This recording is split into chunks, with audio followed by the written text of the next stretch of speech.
Hello दोस्तों, जियो गुरुजी classes में आपका स्वागत है। मैं रोहित शर्मा। सब्जेक्ट अपना ज्योग्राफी। देखिए, आज टॉपिक अपने पास में है परिवहन। टॉपिक जुड़ा हुआ है तृतीय क्रियाकलाप से। हमने पिछली वीडियो में पढ़ा था जो अपना व्यापार था, जिसे वाणिज्य के नाम से जानते हैं। वाणिज्य का टॉपिक अपने क्लियर कर लिया था। सेकंड टॉपिक अपना आता है परिवहन। तो टॉपिक डालेंगे अपन तृतीय क्रिया। और तृतीय क्रिया के अंदर मैंने 4 बिंदु बताए थे आपको। पहला बिंदु जो था वो था व्यापार से संबंधित, जो हम पढ़ चुके हैं, ठीक है। और दूसरा बिंदु जो है वो अपना है आज परिवहन, जिसको आज हम पढ़ेंगे। इस टॉपिक को आज हम पढ़ेंगे। और तीसरे नंबर का जो टॉपिक अगले वीडियो में पढ़ेंगे वो है अपना संचार। और एक टॉपिक अपना है सेवाएं, ठीक है। आज हमारा जो टॉपिक होगा वो परिवहन से संबंधित होगा। टॉपिक डालेंगे परिवहन। देखिए, परिवहन क्या होता है। परिवहन होता है व्यक्ति को एक स्थान से दूसरे स्थान पर ले जाने की एक प्रक्रिया होती है, एक ऐसा साधन जिससे व्यक्ति एक स्थान से दूसरे स्थान पे जा सके आरामदायक और शीघ्रता से। तो इसकी डेफिनेशन थोड़ी अलग बनती है। परिभाषा क्या बनेगी इसकी? परिवहन एक ऐसी सुविधा है जिससे व्यक्ति, ठीक है, मतलब एक तो व्यक्ति, दूसरी चीज आपका विनिर्मित माल, विनिर्मित माल, ठीक है। इसके अलावा संपत्ति, ठीक है। 3 चीज हो गई। एक व्यक्ति को, विनिर्मित माल को या वस्तु को, और संपत्ति को एक स्थान से दूसरे स्थान पर तीव्रता व आरामदायक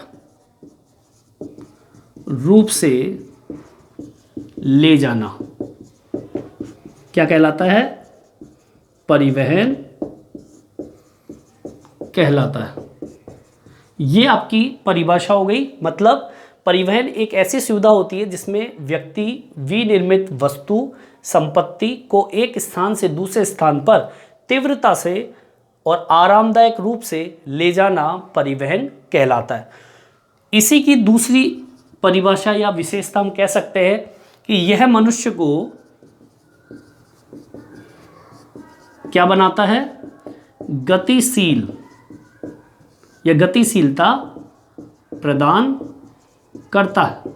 आपने देखा होगा पहले के ज़माने के लोग ऊंट गाड़ी, बैलगाड़ी इनका उपयोग करते थे, तो उनकी जो गतिशीलता थी वो बिल्कुल न के बराबर थी। बहुत समय लगता था कहीं पर पहुंचने में।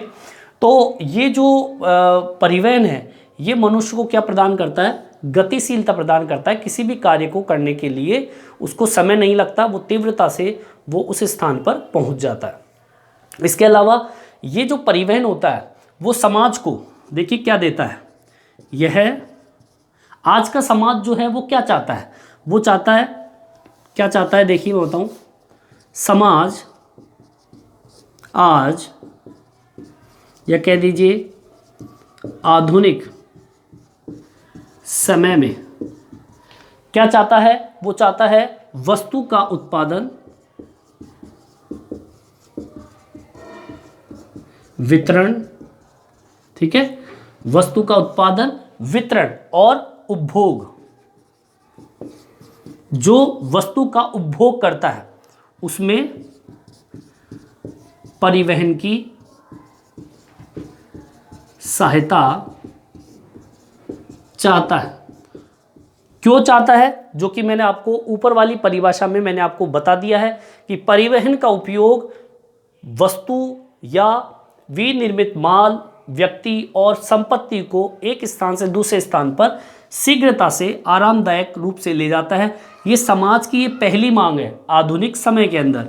आज हमें किसी क्षेत्र में या कहीं पर यात्रा करनी होती है तो हम प्लेन का उपयोग करते हैं, ठीक है। अब क्यों करते हैं? क्योंकि हमें वो शीघ्रता से पहुंचा देता है। ठीक है। दूसरी चीज, परिवहन जो होता है वो पदार्थों के मूल्य में वृद्धि करता है। परिवहन पदार्थ के मूल्य में वृद्धि करता है। ठीक है। मतलब अगर परिवहन का उपयोग करते हैं तो पदार्थ जो है, उस पदार्थ का जो मूल्य पहले होता है वो परिवहन के बाद में उसके मूल्य में क्या हो जाती है? वृद्धि भी हो जाती है। ठीक है।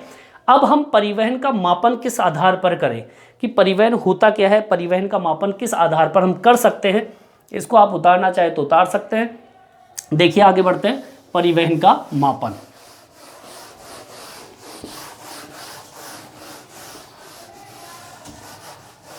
देखिए भाई,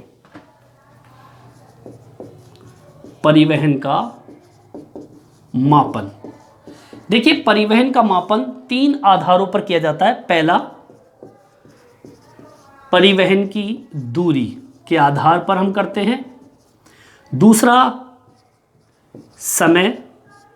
समय के आधार पर हम कर सकते हैं, समय दूरी। और एक होता है लागत दूरी के आधार पर। ठीक है।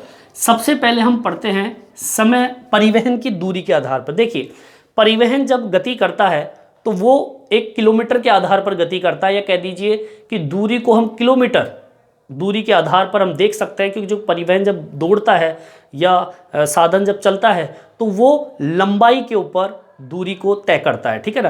तो सबसे पहली जो है वो है दूरी। दूरी मतलब किलोमीटर की लंबाई। ठीक है। मतलब दूरी जो है वो किलोमीटर की लंबाई, अर्थात लंबाई मार्ग की वास्तविक दूरी को प्रदर्शित करता है। मतलब जब परिवहन चलता है तो वो किलोमीटर की दूरी जो होती है, उसकी जो लंबाई होती है, उस लंबाई के आधार पर, उस दूरी के आधार पर हम परिवहन का हम क्या कर सकते हैं? मापन कर सकते हैं। मतलब ये हो गई दूरी के आधार पर। समय दूरी क्या होती है? समय होती है जब परिवहन किसी मार्ग पर चलता है। ठीक है ना।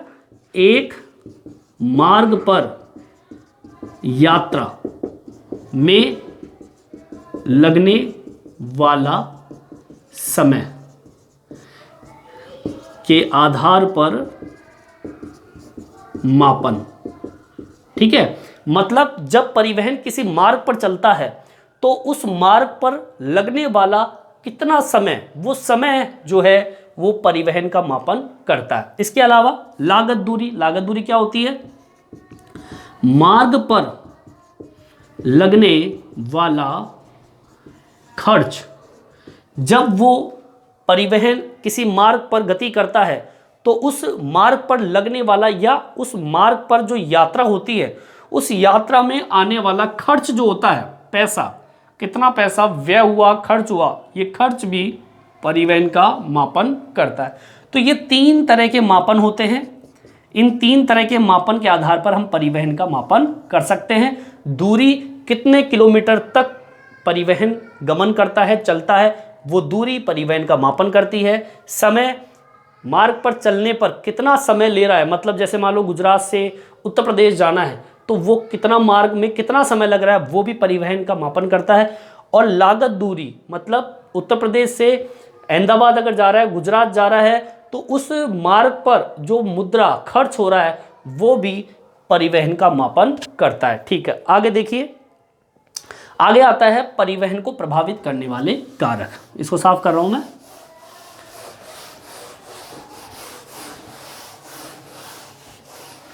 अगला टॉपिक अपना परिवहन को प्रभावित करने वाले कारक। अब देखिए परिवहन को कौन कौन से बिंदु प्रभावित करते हैं। सबसे पहला, परिवहन की मांग। अब देखिए परिवहन की जो मांग होती है वो किस पर आधारित होती है? जनसंख्या के आकार पर। ठीक है। मतलब अर्थात जितनी जनसंख्या होगी परिवहन की मांग उतनी अधिक होगी। ठीक है, मतलब परिवहन की जो मांग होती है ये मांग जनसंख्या के आकार पर डिपेंड करती है। अब देखते हैं किसी गांव की बात कर लें, जनसंख्या नहीं होती तो परिवहन नहीं होता है वहां पर, लेकिन एक बड़े शहर में जहां पे जनसंख्या बहुत अधिक होती है वहां पर जनसंख्या की अधिकता के कारण परिवहन की मांग अपने आप वहां पर बढ़ जाती है। ठीक है, दूसरी प्रभावित करने वाले कारक क्या है? नगर, कस्बा, गांव। ठीक है, नगर हो, कस्बा है, गांव है, इसके अलावा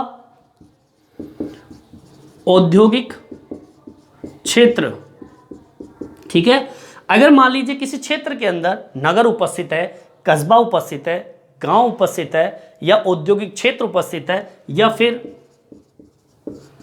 कच्चे माल की उपस्थिति परिवहन को या परिवहन की मांग को प्रभावित करता है।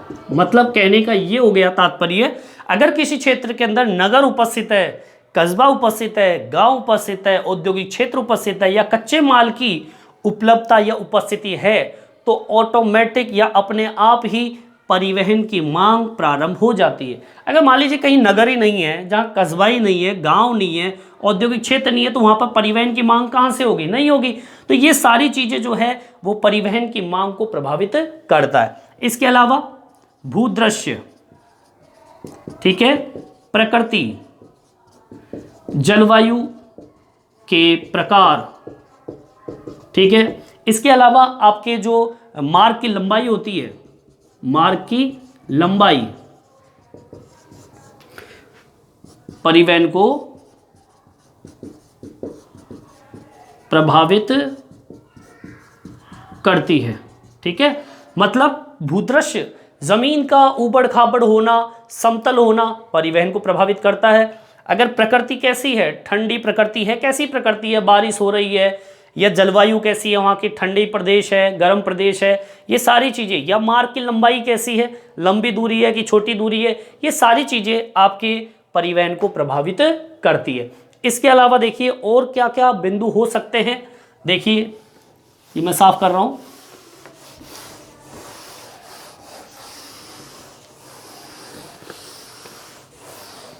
और परिवहन को क्या क्या प्रभावित कर सकता है, जैसे कि आप कह दीजिए मार्ग की लंबाई, मार्ग की लंबाई पर होने वाला खर्च भी परिवहन को प्रभावित करता है।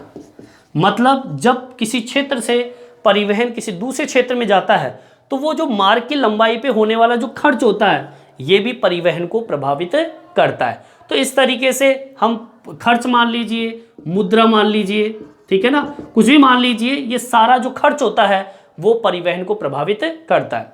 देखिए इस एग्जाम के अंदर, मतलब इस टॉपिक के अंदर परिवहन के बारे में पूछता है, क्वेश्चन पूछ लिया जाए कि तृतीय क्रियाकलाप के अंतर्गत व्यापार और परिवहन के बारे में बताइए। तो व्यापार का बिंदु मैंने पिछले वीडियो में बताया था आपको, परिवहन का टॉपिक मैंने आपको बता दिया। तो परिवहन में ये सारे बिंदु आपको उतारने, ठीक है। अब इसमें दो परिभाषाएं कुछ पूछते हैं। एक तो होती है, मैं बता दूं आपको, नोड के बारे में, ठीक है। एक पूछता है योजक के बारे में, ठीक है। नोड और योजक क्या होते हैं, देखिए नोड क्या होता है। सबसे पहले नोड के बारे में देख लीजिए, दो अथवा अधिक मार्गों की संधि स्थल, ठीक है। दो अथवा बहुत सारे के जो मार्ग है वो जब आपस में किसी क्षेत्र में आकर मिलते हैं, या फिर किसी उद्गम बिंदु या फिर किसी गंतव्य बिंदु, या कह दीजिए मार्ग के सहारे कोई बड़ा कस्बा, क्या कहलाता है, नोड कहलाता है, ठीक है। तो मैं लिख देता हूं यहां पे, दो अथवा, एक तो दो अथवा अधिक